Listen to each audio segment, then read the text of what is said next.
back to Grassroots Media. Welcome back to this week's edition of the Greene County Express Dalton Ramsey Show, where we cover everything on the diamond with the South Greene Rebel baseball team. As always, I'm joined here with South Greene head coach Dalton Ramsey. Coach, what's up? How we doing? I can't complain. Back again? Back again. Back in the good old office or classroom? What are you technically? It's like a big office. If it's It is a big office, but it could technically be a classroom Yeah, too. we're going to consider it a classroom. I've now got desks in here, so we'll consider it. We've got desks over here to the right. You've got a table back there. You've got about 10 fold-out chairs. 10 fold-out chairs, rolling cart. You got a desk. I got boxes in here. Yeah, it's files. I mean, I enjoy my desk. Takes up half my room, but It does. You It takes up a good portion of it. You just got to have as much as you can. You Got gotta the have monitor back here too. I like it. Hey, that's New pretty monitor. fancy, ain't that? Got a different backdrop this week. We got the Right. white this week. The white looks clean. It's just easier. It's just easier when we have like Rebel time. And, Oh, yeah. You know, we got to meet with the boys. It's easier just to throw something up on the board. I had to beg for it, but I got it. It looks nice though. I like the white backdrop. See if we can have one each week. Maybe get some old Yeah, it's. classic retro logos too. I was about to say that's a little old school there. That's last year's, so we're not old school, but we'll try to find some old logos. We had the new one last week, did we not? Yeah, the brand new one last Yeah. week. Yeah, it was the ones we got on our shorts and our shirts this year. Mm-hmm. But yeah, I actually saw one in the office the other day. It's a hat and it has the SG and you know how the pinch logo is really big. So I may have to try to take a picture of it and put it up on the board. Sick. I saw you got some new jerseys. It seemed too. Which ones? Were the black ones new? So the black ones were introduced last year Okay. for it's in. I don't know if anybody knows the backstory behind those. So we call them the bird jerseys. So we had a boy's grandfather that passed away last year, and right before the season had started, and we had an anonymous donor donate the jerseys to us. And the actual combo is the maroon pants with the black jerseys. But the meaning behind them is, you have family members that pass away, and at all times throughout the game, you have them watching down on you and, always being there with you. So big meaning behind those black jerseys. The boys love them. So it's really nice. And then the boys this year wanted to get some black pants to go with it so we can have an all black look because we got our black hats this year. So they're nice. Everybody likes them. So. Saw the all black against. It was the first game I cut. Was it West Greene? Probably. West Greene here at home, I think, was the first game I'd covered with you all this year, and you had those on. It was the first time I'd seen the all black combo, so I didn't know if that was brand new or not. Tops are 2 years, second year, and then the pants were an addition to the boys this year. So and the hats, of course. And it's a black. I kind of got here, and I kind of wanted black to be different. We usually go gray as an alternate, but black was a good look, I thought, so we just went with it. Sometimes black looks good. It does. Some teams can't pull off a black uniform, but some teams can. If it's a dark color, sometimes it mixes well. Yeah, so that's the whole reason why we got the black this year, because the maroon really does go good with the black. Yeah. So, but yeah, I like them, and if people watching, that's the meaning behind our jerseys when we wear those. But yeah, they're really been. I mean, they've been nice. They're nice. They're easy to clean. So yeah. So that's a pretty plus. Good. That's a plus. So yeah. Outside of Chucky Doak, who of course is one of their main colors is black. Is there any other team in the county that has a black uniform? I can't think if North Greene has one, and I know West Greene doesn't. I can't remember if North Greene does or doesn't. I thought for 1 year or maybe 2 years they did have like a black alternate uniform that they wore all the time. But I know West Greene doesn't. And, no, West Greene doesn't. Other than that, yeah, I mean, no, I don't think so. I think Greenville does. Greenville does, yeah. Yeah, Greenville has the black. City school we have, yeah. They have it, but other than that, no.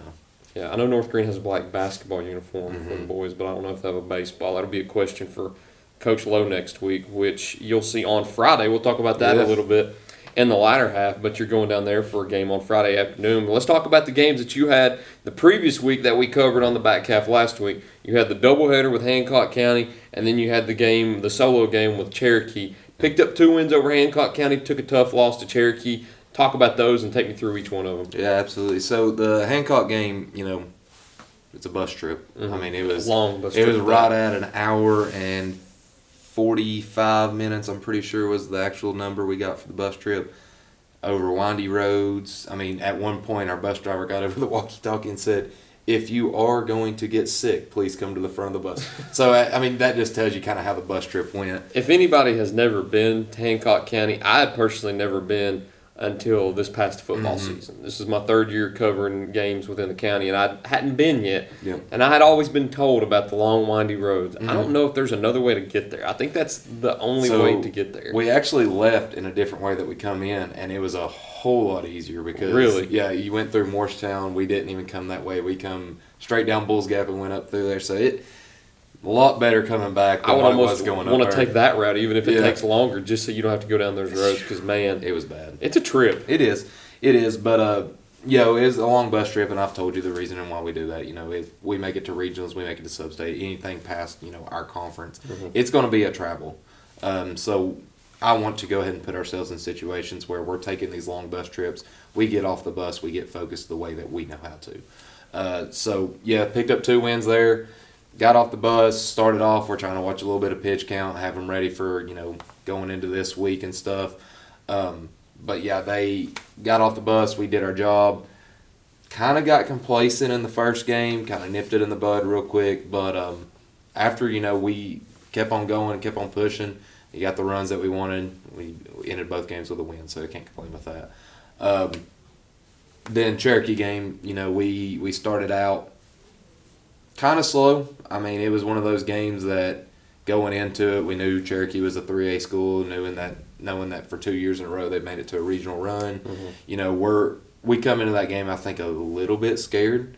But again, how can you not be after you look at the team that's just 3A and has made 2 regional runs in it? Maybe sub-state last. No, I don't know if they made sub-state. think They did. made a deep regional. Yeah. I remember that. Yeah. But we, after we got the game started, I think we kind of settled in. We had a couple errors in the first. We started off Dustin. Dustin did a great job through strikes, and we actually got them to hit the ball the way we wanted them to. A lot of bloops, a lot of pop-ups. I mean, they could still hit the ball well, but a lot of their hits were makeable plays that we just didn't make. So then after we kind of got settled in, I don't know if that just kind of triggered it or not, but after that we kind of settled in. We scored a couple of runs, but they can hit the ball. Mm-hmm. I mean, that's the best way to put it. We subbed Dustin out after he got to his 50, subbed him out, and put another guy in. And what more can you ask for? We put Brendan Lisenby in, so what more can you ask for them to throw strikes and let them hit it? They did. We did fair. I mean, to score 2 runs, could we have done better? Absolutely, in our field, absolutely. But overall, I'm not as mad about that game. Mm-hmm. I wish it had a different outcome. I wish we wouldn't have got run ruled, but not as mad about that game compared to our other losses that we have. Take me through the Hancock County games, because when you score, what was it, a 10-1 final and a 13-2 final? Yep. When you put up 23 runs in a day, then that's a lot of stat leaders you have. Take me through some of those stats that you have on Game Changer, and take me through who were some of your best performers in that Hancock County team. Yeah, absolutely. So, Seth Franklin, he's kind of my guy that's been a lot of power hitting this year. Kind of struggled at the start of the season, so he's kind of building back up his stats. But he was one that really showed out at the Hancock game. He hit the ball very well. And then also we had Dustin. Dustin, I think, got 1 hit. He's been struggling these past couple games, but we're trying to get him back on track. He's starting to work his way back up. But no, Brendan Lisenby actually got a couple of hits. Colton Fillers, we've talked about really well this year. He's my stat leader right now on average. We've talked about that a little bit. He's a freshman this year, and he's just done amazing work. He comes in, does his job of having him in the 2-hole, man. He just does his job, and that's over what 400 at the moment. Absolutely, that's special for a freshman. Absolutely, and that's what I told him. You keep doing you, because he kind of gets up there, and if it's a faster pitcher, it might take him an at bat or 2 to adjust to him, but once he gets adjusted, it's good for him. And so he's really good. I'm proud of him for this season. Another thing, across the board, I think we just keep on progressively getting better. Mm-hmm. There's some guys that are dropping into those slumps, but I think that overall we're progressively getting better, which is all you can ask for in baseball.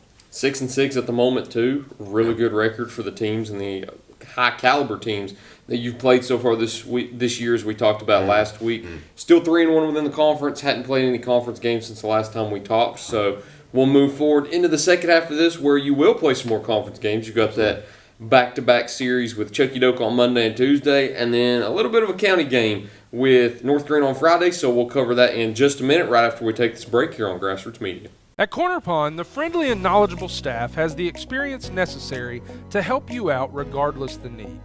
Have an item of value you'd like to pawn or sell? Corner Pond can help. They pawn numerous items of value, including firearms, tools, ammunition, silver, coins, and much more. When you walk through their doors, you'll find well-stocked shelves full of electronics, gaming systems, fishing and hunting equipment, car audio and accessories. And don't forget about the room full of guitars and basses and amplifiers, or their outside lawn and garden equipment. Corner Pond is a case knife dealer and carries numerous used knives as well. Stop by and let the friendly staff at Corner Pond help you today at 432 East Bernard Avenue, Greeneville, Tennessee. For more than 30 years, Tommy's Plumbing has served customers in East Tennessee with licensed and professional plumbing services. From installing your new faucet to replacing your existing piping system, our team at Tommy's Plumbing is trained to handle the job with professionalism, attention to detail, and integrity. By offering warranties on most products installed by our technicians, Tommy's Plumbing stands behind our work, ensuring that your plumbing needs are not only met, but that your problem is solved for the long term. When you need reliable and professional plumbing service, Tommy's is the only call to make. So give us a call today and let us show you the Tommy's difference.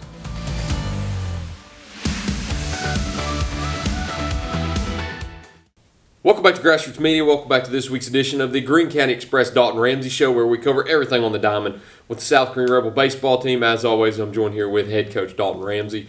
So you got 4 games to talk about coming up this week. You got Cott County on Thursday at home. You travel a little bit of a long county distance to North Greene on Friday, and then you have that pivotal conference series home and away with Chucky Doak on Monday and Tuesday. Take me through your 4-game slate up until we sit down next week and what you expect from each team. Yeah, absolutely. So Cott County, we faced them early in the year. That was the game that I told you about, our little fun stat. You know, we threw a no-hitter. Still lose. No-hitter and still lose, yeah. So we play them again. We're looking, at a better outcome for it. We played really good that game. Field played really good. Pitching, like I said, had failed us that game. So we're coming in with a better mentality, coming in with some, more experience than early season like we did. So I'm hoping for a better outcome out of that game. But again, they're a team that's going to come in here, 3A opponent. They're going to come in here and hit the ball. If we go out there and we come in with the same mentality that we did in the field originally, and then our pitching picks it up a little bit, I think the outcome that we want to see is going to happen. Going out to North Greene, scrimmaged him once already. Didn't have a lot of his basketball guys back. He's starting to work them back into the rotations more. I'll be honest with you, man. He's doing really good for himself. I saw that he had a really big win over Chucky Doak. Last week? I'm pretty sure. Last Thursday, he had a huge win over Chucky Doak. One of our opponents that we're going to face in the conference. So I'm really excited to face him again this year in the actual season. I'm looking forward to hopefully getting a win over J-Lo. But again, it can happen. We can, if we come in with the right mentality, throw strikes, hit the ball like I know we can, actually execute, our base running like we're supposed to, I think we can have a good ball game. So I'm looking forward to that game a lot. And then going into the Chucky Doak series, like you said, pivotal. With them sweeping over West Greene, it's kind of put us at a little disadvantage between them because they've got the series sweep over West Greene, we got the loss to West Greene. So if we'll come in and focused and prepared, I feel like it's going to be some good ball games played. Now they're a team that's going to hit the ball very well. I know for a fact that they've got some guys that have executed the home run game quite a bit. They're aggressive on the base pass. So again, we just got to come in prepared, come in focused, come in ready to play, show up and do what we know how to do. Don't come in thinking that we have to do something extraordinary. Come in and play our game. So we're only a week into April now. Not even a week into April. At this point, we're 3 days into April now. Mm-hmm. But some teams like Chucky Doak are already halfway through their conference schedule. Mm-hmm. They're 5-0 at the moment. You're 4-1 at the moment. Mm-hmm. I know before the break I said 3-1. I forgot about that Hampton win. So it's to the time now where we can start talking about implications a little bit. It was a little early last week where some teams had only played 2 or 3 games. Mm-hmm. But we're at the time now that we can start to talk about them a little bit. With that series, if they were to sweep you, there's still the off chance that you could still tie them at first. Yeah. But there were some things that would have to happen.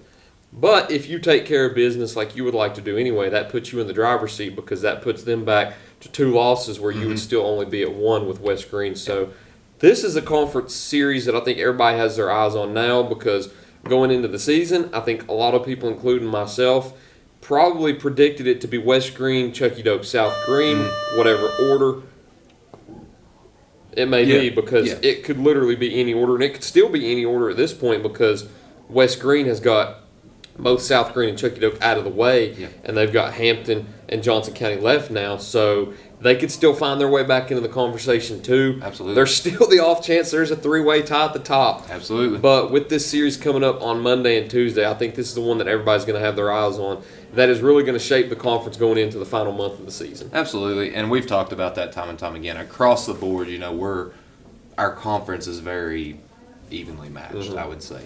There's days that, you show up and one team looks a lot better than what they did the week before, and it's, you can see the skill difference there. But it's a night and day difference from is. day to day. Like it is. For example, the West Greene game, you couldn't play to run when you played here at West Greene, but then you go over there and you play 12. Yep. Like it's night and day in this conference. Yep. I mean, we saw it is. with Happy Valley Chucky Doak, where Chucky Doak ekes out a 1-run, I think 5-4 victory over Happy Valley, and then the next day they run rule them. Like Absolutely. it's up and down in this conference. You never know what to expect. Yeah, and that's a good thing with our conference. We're going to see good levels of competition, and that's what that's the only thing I can ask for is from our guys is come out and play your game. Don't sit here and think just because you're playing Chucky Doak or you're turning around playing West Greene or then you're going all the way up to Johnson County to play. You can't sit here and change how you're going to play the game. You've got to focus on you being a good team, you doing your job, and then everything else will fall in line. So I'm said it multiple times this year, and I'm hoping that we're starting to get the hang of it. If we'll go in and play our game, we're a really solid team.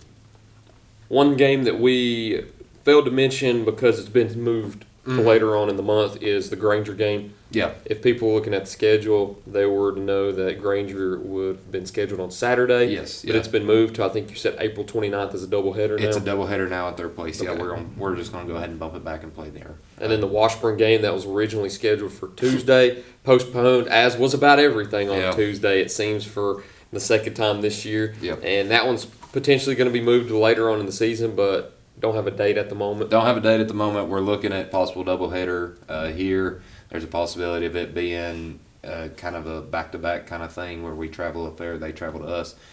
A lot of options. We got a couple Saturdays looking at, a couple Wednesdays looking at, and then we'll go from there. But as soon as I know something, I'll let you know. As soon as I let you know, I'll let you all know. But yeah, if hopefully we can figure it out soon. All right, I think it's all we've got on the schedule up at this point. You got the game with Cotton County tomorrow night, hopefully. Hopefully, rain permitting. And then you've got the game at North Greene Monday, and then that pivotal series against Chucky Doak, hosting them here on Monday, and then going there on Tuesday. Speaking of Wendy's, that might be where I go eat after this. What's your go-to at Wendy's? I don't know. I usually get the 10-piece nugget, but I got food for today actually from Wendy's for another teacher, and he got that biggie bag. The biggie bag's good. And I'm not going to lie, it's a good deal. It's a good deal. I don't know what's better, the biggie bag for $5 or the 4 for $4. Depends on how big you're wanting to go. That's true. The biggie bag's nice because you can get what does it have, a bacon cheeseburger? Bacon cheeseburger, and then apparently there's another bacon something cheeseburger, it's double stack. Yeah, I didn't know that until they got up there to the window. He just told me he wanted a bacon cheeseburger. I said, I need a bacon cheeseburger. And they said, do you want the double stack? And I was like, there's 2 options for bacon cheeseburgers? And I said, sure, why not? Go ahead and get the double stack. He's feeling frisky today. I mean, Wendy's is good. Their prices have gone up, as has everything in the world. Everything in the world, inflation. That's true. Inflation. Wendy's is good. Might go there. Should I go there? You a fan of Taco Bell? Taco Bell's always hit or miss for people. I'm a fan of Taco Bell. Here's the thing. Taco Bell can't be eaten before I go do something important. Understandably so. Yep. And I think we don't even have to say why because everybody else probably understands Taco why. Bell, it has to be, you can't do that. Can't do that. Understand completely. But yeah, if you said you're coming tomorrow? I am. You better bring a Carhartt and toboggan and wool socks and boots and everything else because I'm going to go ahead and tell you it's going to be cold. If that heater doesn't work up there, I might bring one just for myself up there because it seems every time I come to cover a game here at South Greene, it's always freezing cold. Whether it was the West Greene game earlier this year, the doubleheader with Johnson County last year was frigid cold. Yep. I mean, it was in the 40s then too. I could name probably 2 or 3 others where it's been freezing cold out here, but there's a chance of snow, so that's awesome. might be throwing snowballs out there. That's awesome to hear. But until next Absolutely. time, Coach, I appreciate it. Thank you all for watching this week's edition of the Greene County Express Dalton Ramsey Show. Look forward to seeing y'all next time here on Grassroots Media.